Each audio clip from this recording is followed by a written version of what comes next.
Concrete technology. Concrete technology में हमने अब तक जो है स्टडी किया है वो पॉइंट था हमारा सुकारता।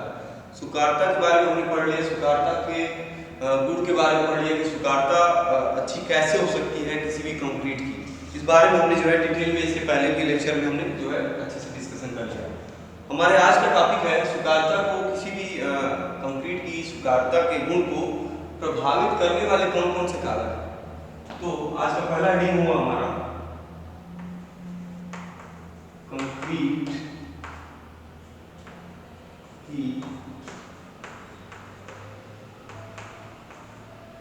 सुकारता को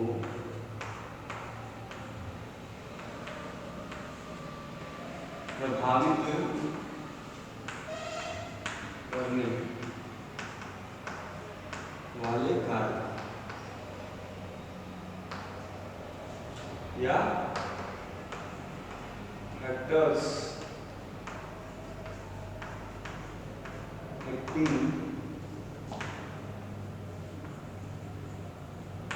वर्केबिलिटी ऑफ कंक्रीट।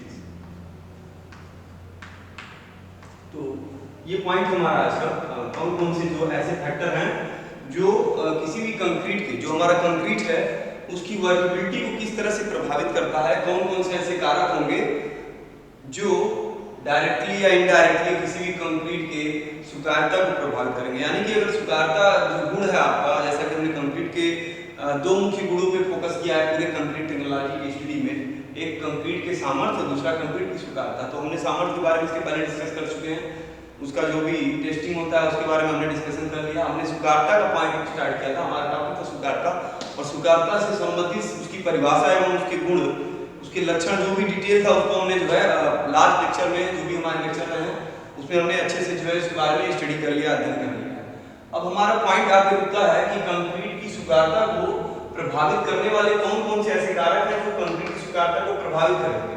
वो चाहे डायरेक्टली हो, चाहे इनडायरेक्टली हो, चाहे प्रत्यक्ष रूप से हो, चाहे अप्रत्यक्ष रूप से हो, लेकिन वो कंक्रीट की सुकारता को प्रभावित करेंगे।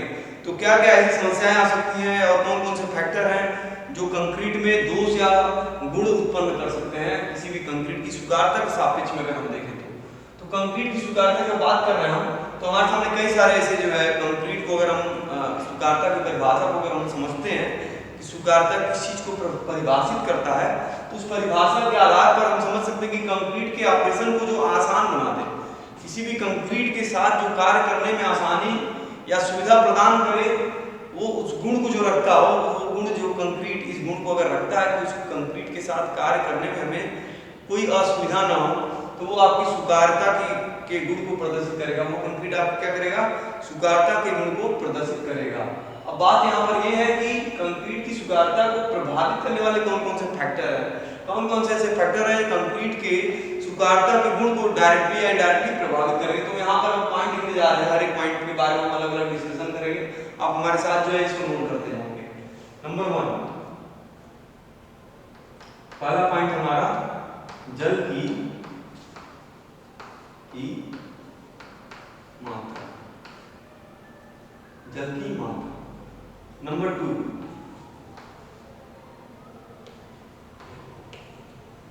मिलावे का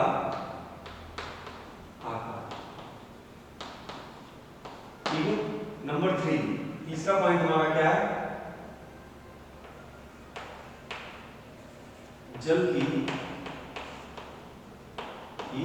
मात्रा। नंबर 4,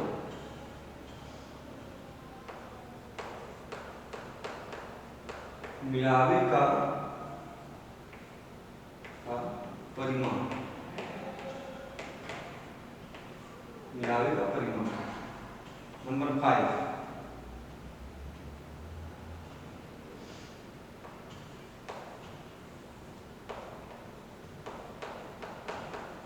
मिलावे का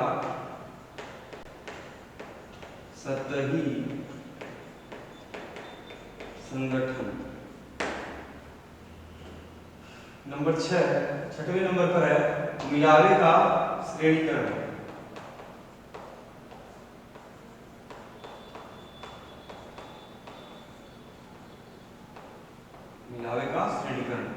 नंबर 7, अधिमिश्रण का प्रयोग।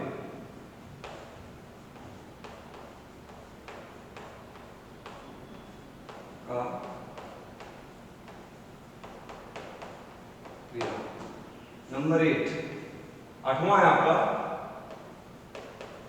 वायुग्राही कारक का प्रयोग।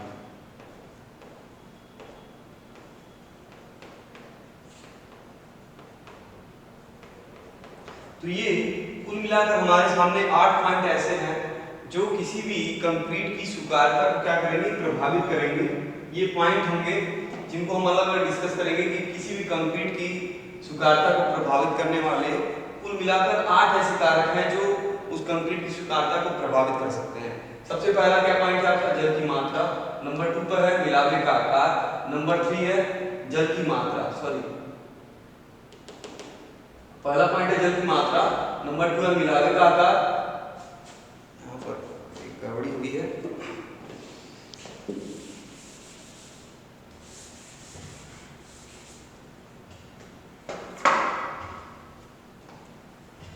तीसरा होगा आपका मिलावे का परिमाण। नंबर 4 होगा मिलावे का सतही संगठन। नंबर 5 होगा आपका मिलावे का श्रेणीकरण। नंबर 6 होगा अधिमिश्रण का प्रयोग। और 7वें नंबर पर है वायुग्राही कारक का प्रयोग। ये 7 ऐसे फैक्टर हैं जिनके बारे में हम अलग अलग डिस्कशन करेंगे कि किसी भी कंक्रीट में जो आपके अलग अलग स्वीकार्यता है उसको प्रभावित करने वाले ये जो है आपके 7 ऐसे कारक हैं जिनको हम यहाँ पर डिस्कस करने जा रहे हैं। तो सबसे पहले क्या है आपकी जल की मात्रा। जैसा कि हम कंक्रीट में जानते हैं कि जल की मात्रा जो है जो जल की मात्रा होती है उसको हम कैसे डिसाइड करते हैं, वाटर सीमेंट रेशियो से। इस वाटर सीमेंट रेशियो जिसमें हम weight of water upon weight of cement, इसका फार्मूला है weight of water upon weight of cement. इन्हीं दोनों के अनुपात पर हम क्या करते हैं, किसी भी कंक्रीट में वाटर सीमेंट रेशियो पर ही डिपेंड करता है जो आपके किसी भी कंक्रीट की सामर्थ्य।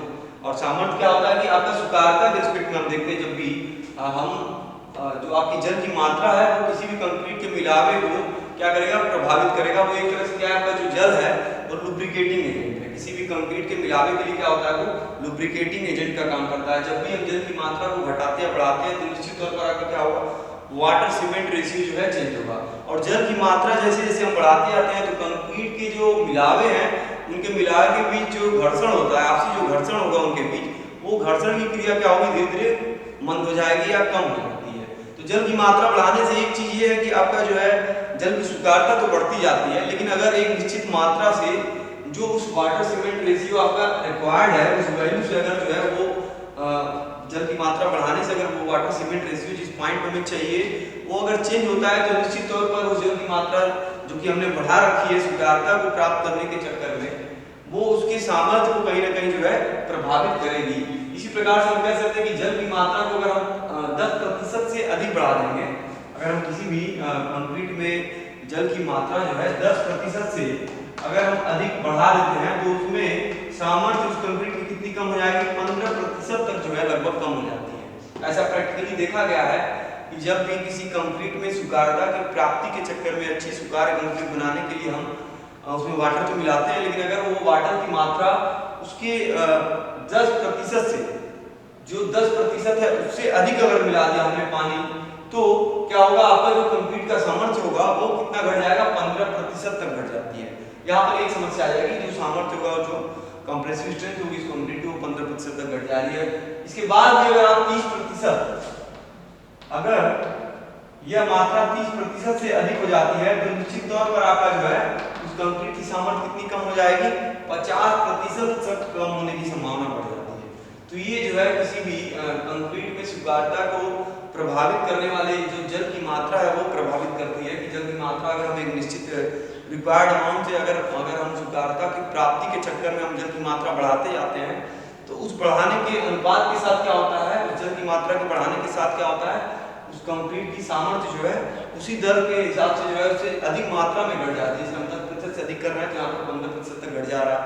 अगर यही मात्रा जो 30% तक कर रहे हैं तो ये 50% तक घट जाएगा। तो ये हमें दुष्प्रभाव जो है दिखते हैं स्वीकार्यता के चक्कर में, अगर हम जो है जल की मात्रा घटाते या बढ़ाते हैं। जल की मात्रा घटाएंगे तो निश्चित तौर पर क्या होगी, स्वीकार्यता जो आपकी घट जाएगी। तो ये जो है दुष्प्रभाव है जल की मात्रा घटाने या बढ़ाने। अब हमारे सामने अगला पॉइंट है किसी भी कंक्रीट में मिलावे का आकार।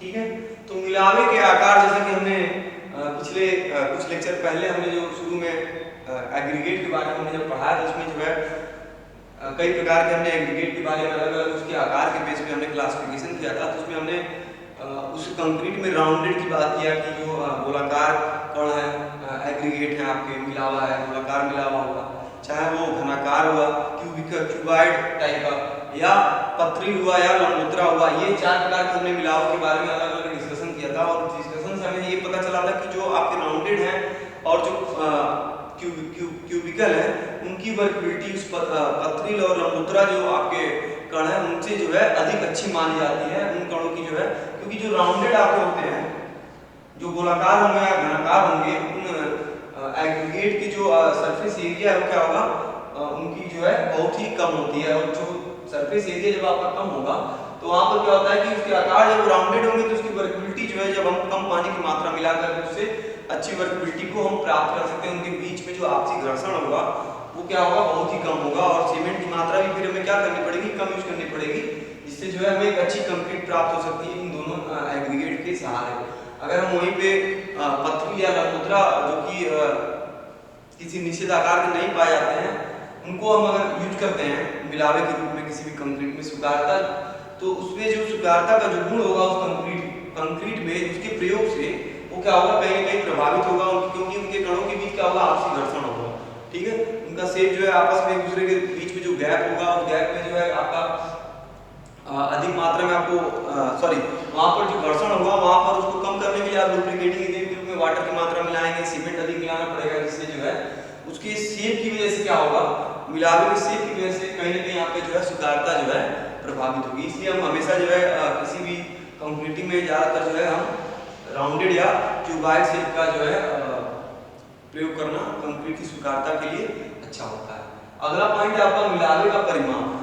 तो हम मिलावे के परिमाप के बारे में बात करें जब भी, तो मिलावे का परिमाप जब भी हम किसी भी कंक्रीट को निर्माण में हम जब भी जो आपका मिलावा यूज होता है वो अलग अलग शेप होते हैं, अलग अलग साइज होते हैं। ठीक है, तो मिलावे का जो क्षेत्रफल है, पृष्ठीय क्षेत्रफल होगा, वो क्षेत्रफल जितना ही अधिक होगा उस बड़े क्षेत्रफल वाले की जो स्वीकार्यता होगी, जो सरफेस एरिया वो जितना ही ज्यादा होगा उसकी स्वीकार्यता उतनी ही अच्छी प्राप्त होगी।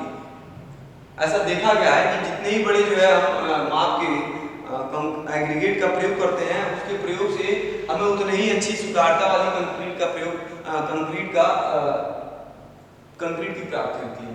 इसकी बजाय अगर हम छोटे साइज के एग्रीगेट का प्रयोग करते हैं तो वहां पर हमारे सामने समस्या आती है कि हमें जो है उसके लिए अधिक से अधिक वाटर और सीमेंट का प्रयोग करना पड़ता है, जिससे हमें उसकी स्वीकार्यता बढ़ाने के लिए हम क्या करते हैं, उसमें पानी की मात्रा बढ़ाते हैं। ठीक है, वहां पर सरफेस एरिया जो है आपकी जो सरफेस एरिया कम रखा जाएगा, वहां पर जो है उसकी स्वीकार्यता जो है कम होगी, बजाय इसके कि हम बड़े जो है एग्रीगेट का प्रयोग करें। यानी कि बड़े एग्रीगेट जो होंगे आपके, उसकी मिलावे के प्रयोग से आपके जो एग्रीगेट है उनके मिलावे के प्रयोग से क्या होगा, आपकी जो स्वीकार्यता का गुण होगा उस कंक्रीट में वो ज्यादा अच्छा होगा किसी और एग्रीगेट की अपेक्षा, छोटे एग्रीगेट की अपेक्षा। अगला पॉइंट हमारा मिलावे का सतही संगठन। किसी भी मिलावे में जो आपका सतही संगठन है उसको हमें जानना बहुत ही आवश्यक है कि जो आप मिलावा यूज कर रहे हैं, जो भी आप एग्रीगेट यूज कर रहे हैं, उस मिलावे में का सतही संगठन मतलब जो सरफेस टेक्सचर है उसका, उसकी बनावट कैसी है, उसमें पोर्स कितने हैं, किस लेवल तक, उस चीज को हमें जानना है। क्योंकि जो पोर्स होते हैं किसी भी आपके एग्रीगेट में, उस पोर्स पे बहुत डिपेंड करता है। आपके जो सतही संगठन होते हैं, जो आप उसकी बनावट है उसमें जो पोर्स है उस पर बहुत डिपेंड करता है कि उसकी सामर्थ्य कितनी है।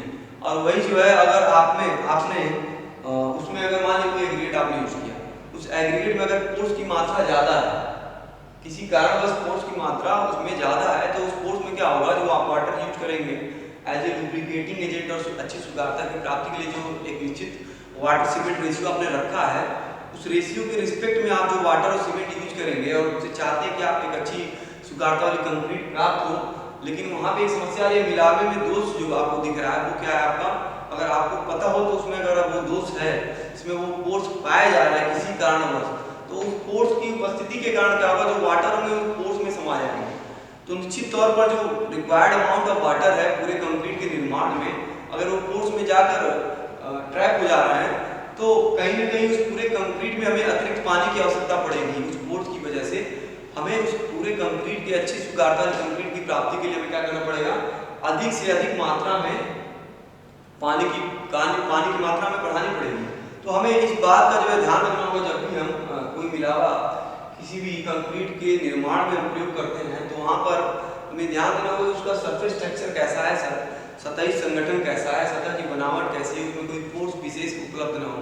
अगर ये दोष उसमें उपस्थित है तो हमें उस मिलावे का प्रयोग नहीं करना है। हमें जो है उसकी सतही संगठन एकदम क्लियर टेक्सचर चाहिए, जिसमें किसी भी प्रकार का कोई फोर्स ना हो, एकदम डेंस होना चाहिए। तो हम उस मिलावे का प्रयोग करेंगे तो उससे हमें क्या होगा, वाटर जो रिक्वायर्ड अमाउंट ऑफ वाटर है उस निश्चित मात्रा से हमें कम या अधिक प्रयोग नहीं करना पड़ेगा, उसी अधिक नहीं प्रयोग करना पड़ेगा। अगर वो मात्रा जो है हमें उतने मात्रा में यूज करते हैं उस एग्रीगेट के लिए, तो हमें उसके अलावा जो है स्वीकार्यता बढ़ाने के लिए हमें पानी की आवश्यकता शायद ना पड़े अगर टेम्परेचर का प्रभाव ना हो तो ये था आपका मिलावे का सतही संगठन जिसको हमने पढ़ा अभी तक।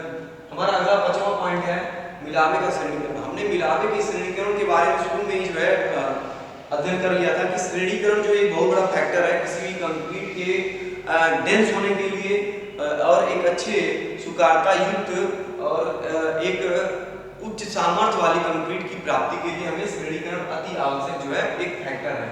तो स्वीकार्यता के रिस्पेक्ट में अगर हम देखें तो मिलावे का श्रेणीकरण होना बहुत ही जरूरी है। जब भी मिलावा उचित श्रेणीकरण के द्वारा बनाया जाएगा, प्रयोग किया जाएगा, उचित श्रेणीकरण युक्त मिलावे का प्रयोग करेंगे किसी भी कंक्रीट में, तो श्रेणीकरण का हमें फायदा ये होता है कि उसकी जो सीरीज होती है, उसके जो रखरखाव का जो क्रम है एग्रीगेट के बीच में एक से करके होता है, एक बड़े से छोटे क्रम में होता है कहीं ना कहीं।